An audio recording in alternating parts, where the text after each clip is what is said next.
Este es el tercer homicidio ocurrido en esta misma casa, dentro de este mismo grupo familiar.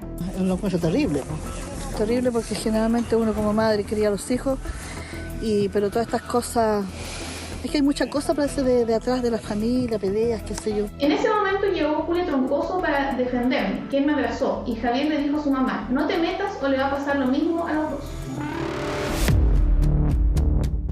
Horas de tensión tras la formalización de cargos en contra de los 4 imputados por la muerte de Julia Chuñil. Y los hechos ocurrieron en una fecha, hora y lugar distintos a los consignados en la denuncia que dirige a esta investigación.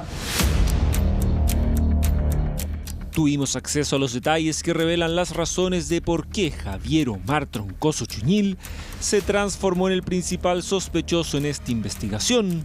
¿Qué pasó en los minutos previos a que la familia diera a conocer de la supuesta desaparición de la mujer? Para mí es muy triste, lamentable lo que nos acabamos de enterar hoy día. Para mí es un momento de angustia, rabia, pena. Se establece que la familia presenta un riesgo alto por factores de riesgo en hijos de usuarios vinculados a consumo problemático de alcohol, que existen antecedentes judiciales de violencia intrafamiliar y que por lo tanto doña Julia se encontraba en una situación de vulnerabilidad. El detalle de cómo el robo de la pensión a un vecino se habría transformado en la causa del crimen en los próximos minutos aquí en Contigo en la Mañana. Cuando doña Julia profiere y cuenta de que está siendo amenazada por uno de sus hijos, esa persona es Javier Troncoso. De acuerdo a la investigación de la Fiscalía, los hechos habrían ocurrido el viernes 8 de noviembre de 2024, cuando Javier Troncoso, hijo de Julia Chuñil, habría tenido un tenso altercado nada más y nada menos que con su vecino. El Ministerio Público cuenta hoy con el testimonio directo de dos testigos presenciales. Ambos relatan desde una percepción personal y en el mismo marco temporal y espacial la dinámica de violencia, la amenaza con arma blanca, la intervención de doña Julia y describen una secuencia real y concreta que culmina en el resultado mortal. Según los antecedentes recopilados, ahí se abalanzó sobre él un adulto mayor de 90 años exigiendo la entrega del dinero en efectivo que éste mantenía en su poder. Se trataba de su pensión, la que ascendía a la suma aproximada de 212.000 pesos mensuales, una situación de la que ya estaba al tanto Javier. En primer lugar, contamos con el testimonio de la víctima del robo por intimidación. El testigo refiere: yo estando en la casa de Julia Chuñil, llegó su hijo Javier Troncoso, bien borracho, que me quería quitar la plata de mi pensión. Yo no la aflojé, ante lo cual este me puso un cuchillo puntiagudo con cacha de madera en mi cuello, diciéndome: y si te mato. En ese momento llegó Julia Troncoso para defenderme, que él me abrazó, y Javier le dijo a su mamá: no te metas o le va a pasar lo mismo a los dos. Producto del forcejeo, el cuchillo se le cayó a Javier, instancia que Julia aprovechó de tomarlo y lanzarlo hacia el patio. Recuerdo que en ese momento además estaba la Ana Cato, quien arrancó. Después de eso yo no quise salir más, siendo ese momento la última vez que yo vi con vida a la señora Julia. Siempre quedé con la duda de qué le pudo haber pasado, porque luego de que la señora Julia salió de su casa para ir a botar el cuchillo, yo nunca más la vi. Pero hay otros detalles que llaman la atención. Se trata de lo ocurrido en los minutos posteriores en que Javier cometió violencia física en contra de su vecino. Acometió a la víctima, propinándole golpes de puño en el rostro, procedió a colocar con un cuchillo en el cuello de esta, expresándole para llevar a cabo la apropiación. Y si te mato, momento en el cual Julia Chuñil intervino, produciéndose un forcejeo entre ella y su hijo Javier, quien también la amenazó con darle muerte. La investigación cuenta hoy con la declaración de un nuevo testigo presencial, quien estuvo al interior del inmueble, que respecto de la desaparición de la señora Julia Chuñil Catipura, puedo señalar que los hechos ocurrieron el día viernes 8 de noviembre del año 2024, cuando nos encontrábamos todos en su domicilio. Con esto me refiero a mi persona, la señora Julia, Janet Troncoso Chuñil, Pablo San Martín Chuñil, mis hijos. Recuerdo que en horas de la noche llegó hasta el domicilio Javier Troncoso Chuñil, quien se encontraba en evidente estado de ebriedad y además traía más cerveza. Y continuó el consumo de alcohol en la casa. En un momento determinado comenzó a intentar quitarle dinero, el cual este último guardaba en el bolsillo de su camisa, específicamente en un bolsillo a la altura del pecho. Intentó resistirse para evitar que le quitaran su dinero, instante en el cual Javier le propinó golpes de puño en el rostro y posteriormente lo amenazó con un cuchillo colocándoselo en el cuello. Ante esta situación intentó intervenir la señora Julia Chuñil Tripura. Ese episodio puntual es clave porque revela la actitud del hijo de la mujer y cómo esa discusión pasó a mayores. Una secuencia de hechos que continuó cuando Julia le quitó el cuchillo a su hijo y lo lanzó por la ventana, evitando que le robara el dinero al vecino. Acto seguido, Javier habría descargado su rabia en contra de su madre, atacándola violentamente hasta darle muerte. En este contexto, la señora Julia logró quitarle el cuchillo, un cuchillo de cacha negra, el cual ella lanzó hacia el patio. La pelea continuó a golpes en el exterior del domicilio, lugar donde pude ver cuando Javier comenzó a ahorcar con sus propias manos a la señora Julia. Fue allí donde yo pude observar que la señora Julia cayó al suelo sin vida, producto de la asfixia provocada por Javier. Al presenciar estos hechos y por temor, ya que Javier me agredió en reiteradas ocasiones, solo tenía que esconderme dentro de la casa y mandar a acostar a mis hijos para que no presenciaran lo ocurrido. El imputado Javier Omar continuó agrediéndola violentamente en el exterior de la vivienda hasta lograr el propósito homicida, causándole la muerte en el mismo lugar. ¿Qué rol habría tenido la familia de Julia Chuñil? De acuerdo a la investigación, Javier, en conjunto con su hermano Pablo, tomaron el cuerpo trasladándolo a un lugar del domicilio en donde lo ocultaron. Javier Troncoso, junto a su hermano Pablo San Martín, se dirigieron caminando hacia el ingreso de la casa para trasladarla a pulso, momento en el cual la pierdo de vista. Esto es a la altura de la camioneta roja que se encuentra estacionada en la casa, donde no pude ver finalmente dónde ocultaron el cuerpo. Buscaron la forma de deshacerse del cuerpo, incluso se explicó que Pablo diseñó un féretro de madera para luego realizar la inhumación ilegal que habría terminado con los restos de su madre en el patio de la parcela en donde vivía. Los 4 imputados optaron deliberadamente por ocultar el cadáver, quemar sus vestimentas, guardar silencio respecto de lo ocurrido y mentir a las autoridades. Para ello, acordaron que la imputada Janet del Carmen formulara una denuncia falsa por presunta desgracia ante Carabineros de Chile recién el domingo 10 de noviembre de 2024 con la única finalidad de desviar la investigación oficial del Estado y asegurar su impunidad. Siempre guardé silencio por el miedo que le tengo a Javier, ya que me ha golpeado en muchas ocasiones, especialmente cuando se encuentra bajo los efectos del alcohol. Además, nos amenazó de muerte en caso de que habláramos sobre lo ocurrido. Ahora que estamos todos detenidos, tengo que decir mi verdad porque yo no maté a Julia y tampoco escondí su cuerpo, como dije. En ese contexto trascendió que Javier habría cumplido un rol fundamental en la organización y diseño de una estrategia para que todo su entorno familiar guardara silencio.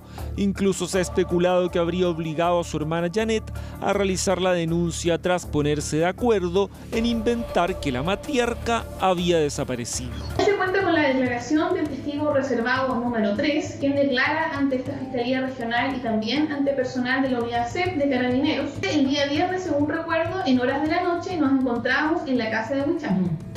En el lugar estaban Janet, la señora Julia. En ese momento llegó Javier Troncoso, hijo de la señora Julia, en evidente estado de ebriedad. Al llegar comenzó a discutir y posteriormente a pelear con el chico. La señora Julia intentó defenderlo y en ese contexto me pidió que me fuera a la pieza, desde donde pude escuchar numerosos gritos y ruidos atribuibles a una pelea. A los pocos minutos de iniciar la pelea, Janet ingresó a la pieza y me dijo que me quedara dormida, ya que iban a salir a arreglar unos problemas. Luego observé que los hermanos salieron del domicilio caminando en dirección al bosque. Me acosté y continué escuchando gritos y el llanto de una persona en el exterior. Después no escuché nada más. Posteriormente, Janet volvió a entrar a la pieza y me dijo que estuviese tranquila, que todo ya había pasado. Esa fue la última vez que yo vi a la señora Julia. ¿A qué se debe ese silencio de los vecinos? Y eso es lo que yo no entiendo. Yo, como le digo, yo vivo hace ya, van a ser 4 años que vivo acá en el sector. Pero la gente está así bien calladita. Había sospechas de este empresario, pero la verdad que ahora está saliendo toda la luz. Quien juega un rol trascendental en este caso es el ex yerno de Julia, quien tras la formalización de cargos quedó con la medida de arresto domiciliario nocturno. No existen antecedentes de participación sustanciales respecto de mi representado y es por ello que el Ministerio Público el día de hoy objetivamente ha solicitado la cautelar de arresto domiciliario total, respecto a la cual nosotros nos opusimos y solicitamos arresto domiciliario nocturno. Nuestro representado no tiene participación en calidad de autor en los hechos materia de investigación por parte del Ministerio Público. Él está totalmente dispuesto a colaborar. Sin perjuicio de ello, no puedo entregar antecedentes de la carpeta investigativa, pero nuestra teoría del caso y la postura de él es a colaborar con la investigación, porque insisto, él no tuvo participación en calidad de autor en los hechos en materia de investigación. ¿Va a declarar ante la Fiscalía? Tenemos que evaluar si declara ante la Fiscalía, pero nosotros no estamos conformes el día de hoy. Yo creo que es importante que mi representado haya salido con arresto domiciliario parcial y además hacer presente que no fue formalizado en calidad de autor, sino que en calidad de encubridor.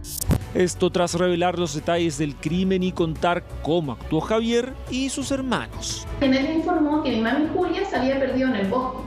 Asimismo, recuerdo que posteriormente, en horario diurno, en el domicilio de Huichaco, Javier junto a sus hermanos Pablo y Janet tomaron la ropa de Julia y la quemaron en un tambor con benzina. Puedo señalar que el día de la pelea esto se originó porque el abuelito portaba dinero en efectivo y Javier intentó quitárselo. El Ministerio Público puede atribuir una calificación jurídica, que son el delito de homicidio calificado y robo con violencia, y estableció participación en calidad de encubridor. La defensora Natalia Sala hizo una larga exposición señalando que nosotros cuestionamos que él sea encubridor y creemos que no califica ningún grado de participación respecto del delito y vamos a sostener eso durante el curso de la causa. ¿Por qué los otros dos hijos de Julia Chuñil, Pablo y Janet, no quedaron con arresto domiciliario? Según la Fiscalía, por estar en el mismo terreno en donde Javier mató a su madre y no haber hecho algo para impedirlo.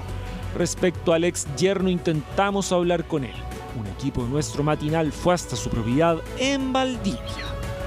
Sin éxito, al tratar de tener su testimonio, tampoco contestó su celular.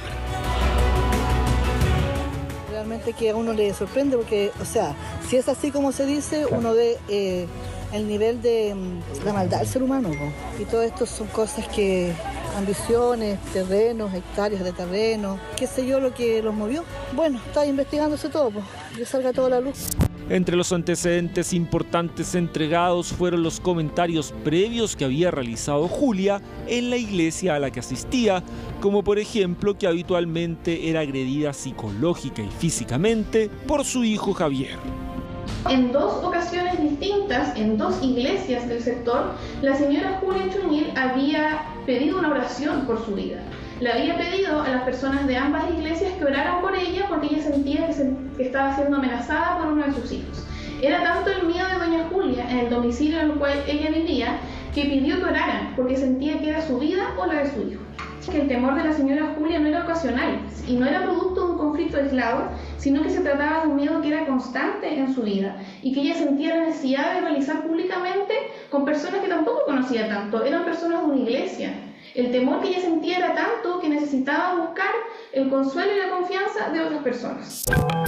Un equipo de nuestro matinal se trasladó precisamente a la iglesia a la que asistía con frecuencia Julia Chuñil, ubicada en este sector rural a escasos kilómetros de la propiedad en que vivía. Yo había escuchado que la señora Julia estaba participando en una iglesia evangélica, entonces ahí parece que ella pidió la oración porque estaba sufriendo violencia psicológica, así eso. ¿Y en esa iglesia ella lo dijo públicamente delante de otras personas? Claro, porque ahí ellos no son iglesias grandes acá del campo, pero ellos en su momento dan la palabra y dan la oportunidad y ella en ese momento ella se desahogó porque cuando uno va a la iglesia uno abre su corazón y pide ayuda. Pero nunca hizo esa ella mencionó formal a su hijo, ¿no?